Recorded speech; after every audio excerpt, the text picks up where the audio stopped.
The lesson that I created would be about identifying and expressions emotions, and it would be a lesson that would be taught both online and then in a small group setting. There are 4 learning objectives. The first one is that students will be able to identify their own emotions.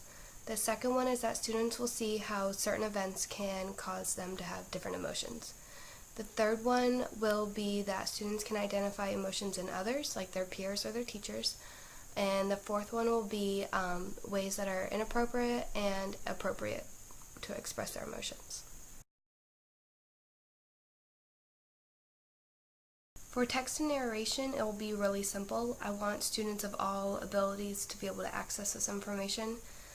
Being able to express and identify emotions in yourself and others is a really big social skill. So the audio will be a big part of it, but the text will be very simple as well.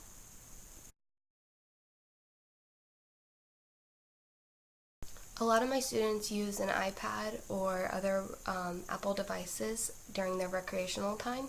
So if I can introduce emotions and connect them to emojis, then I think that that would really help the students in both their educational purposes and in social time.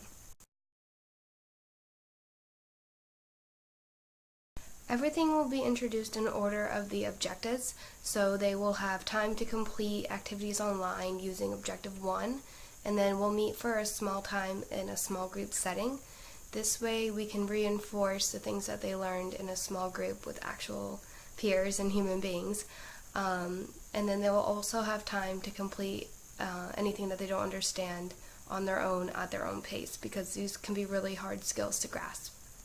I think that this lesson will help students who have a hard time figuring out how they're feeling and have a hard time figuring out how their peers are feeling.